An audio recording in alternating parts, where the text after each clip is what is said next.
All right, it's Friday morning again. I just want to take a look at the homework over the weekend.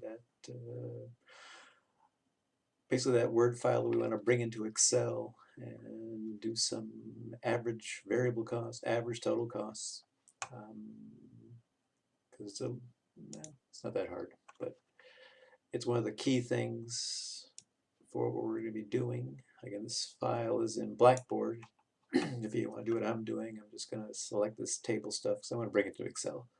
So I'm just going to select it all, I'm going to copy it, then I'm going to start up my Excel,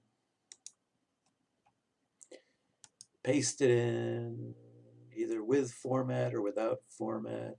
I'm going to do without format, so I'm going to put some grid lines on it, make it a little bit bigger so you can see it.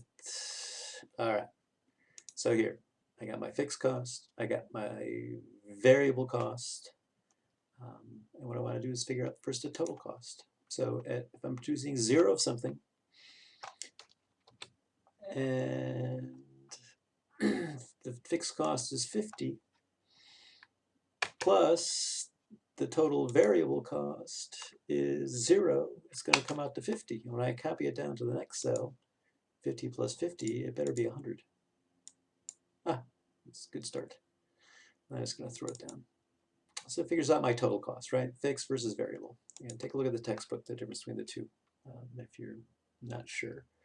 So the averaged fixed cost, what's the average at 0? Again, this is going to come up with a error, but I'm going to take my fixed cost at 0 divided by the quantity, which is 0. Right? So of course it's divide by 0 error, but if I copy it down, 50 divided by 1 better be 50. This next one better be 25. Let's see. Perfect. Right? So again, it's just the average on average. If I make 2 of something, again here, if I'm making Caterpillar trucks. If I make 2 Caterpillar trucks, the fixed cost is, like, say this is in thousands, $50,000. So the average will be 50 divided by 2. And then again, my fixed costs keep going down. Average variable cost is going to take this, again, 0 here, divided by 0, give us a divide by 0 error. Average total cost takes the 50 divided by 0 and the 100 divided by 1, the 130 divided by 2. So instead of doing all these formulas, it's going to go back to this one. And if I just put the absolute in front of the B, this should work because basically I want to divide all of these cells. Again, this is the way mine's set up. Again, you may be in different cells. I just want to absolute the column in the second part of the formula. So if I copy it down, I copy it over to just this average total cost. And again, here, look at this 60. My average total cost at 3 quantity should be taking this 180 divided by 3. So I'm just going to double click on it. Yeah, it does that, right? It takes this cell here divided by this cell. So this gives me my average per each different quantity, right? Looking at the margins for each additional unit. So the marginal cost here, again, at the first, when I create one of these trucks, right? I'm at this manufacturer. This is going to be how much the cost is for the next edition, from going from 0 to 1, right? It cost me 50 to make nothing because I got to cover my fixed cost even if I make nothing. So if I make 1 truck, it's 100. So basically the margin here, the marginal cost of making 1 truck is better be 50. So again, to get that, I just take this 100 minus the 50. Ah, there it is.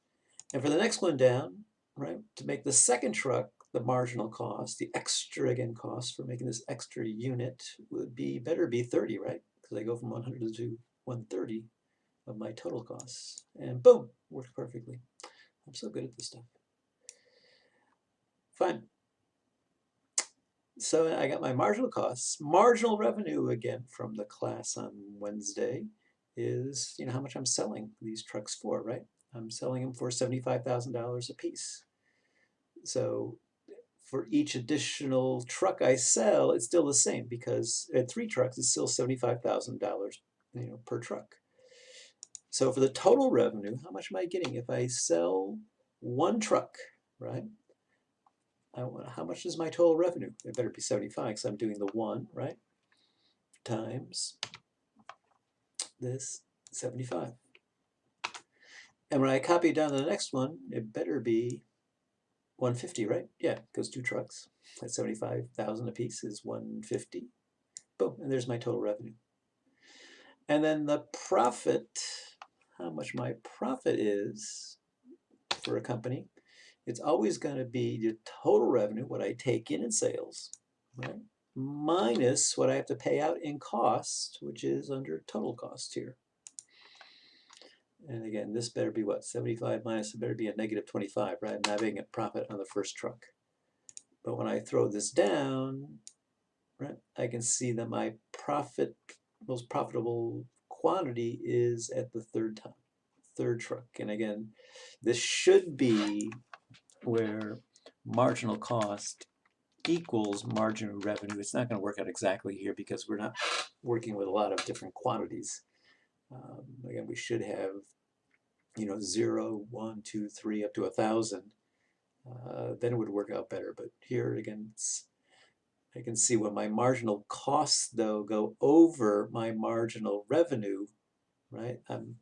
That extra unit of making that 4th truck is costing me more than what I'm making in the marginal revenue in 75, so it's not profitable here. And I just want to do a quick graph of all this stuff. And again, this is a tricky graph, so if you don't get it right the first 1,000 times, come see me in class on Tuesday. But I'm doing quantity, again, starting then at 1, then I want to take a look at my average variable costs, 2, my average total cost, my marginal cost, and then my total revenue. Oh, excuse me, I don't want to do total revenue. Now I got to do it all over again. I wanted to do marginal revenue. This one, this one, this one, bear with me, and this one. And now I'm going to create my graph. Insert, scatter graph, it's this one here. And notice it's not really looking too well. It's because the quantity should be over here, so I guess gotta switch my row and columns, and that looks like it should. And I'm just gonna change my scaling here, make it fixed. What should it be? Start at 20, and I can see a little bit better. All right, and then here's my marginal cost is the green line. And again, it's always going to, again, it's not doing exactly here because we don't have that many observations, as it's called. Not a lot of quantities here. But it should always cross the average variable cost curve, and that's always a U curve, at its minimum. And the same thing with the average total cost, crosses it at its minimum. And again, it's a U-shaped, these average variable costs, because again, if I start producing more of something, I'm doing more specialization, costs come down. After a while, I produce too much, in a sense, of a product, and I'm overutilizing my factory space. I have too many people, too many resources in a small space, and my cost will go up. So that's why it's always a U shape. And marginal cost will always intersect, again, average variable cost and average total cost at their minimum. And where it intersects the marginal revenue, that's where my, again, profit maximization is. So again, MC equals MR, that's again this profit maximization.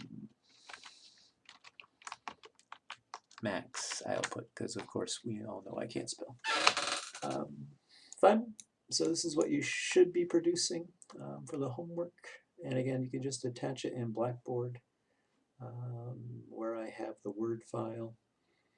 It would be nice to put a label up at the top. Never hurts. Go to my design, I click on this first layout, gives me a choice. Then I can always put output here, excuse me, output down here, price up here, and then give it a little title. But give it a try.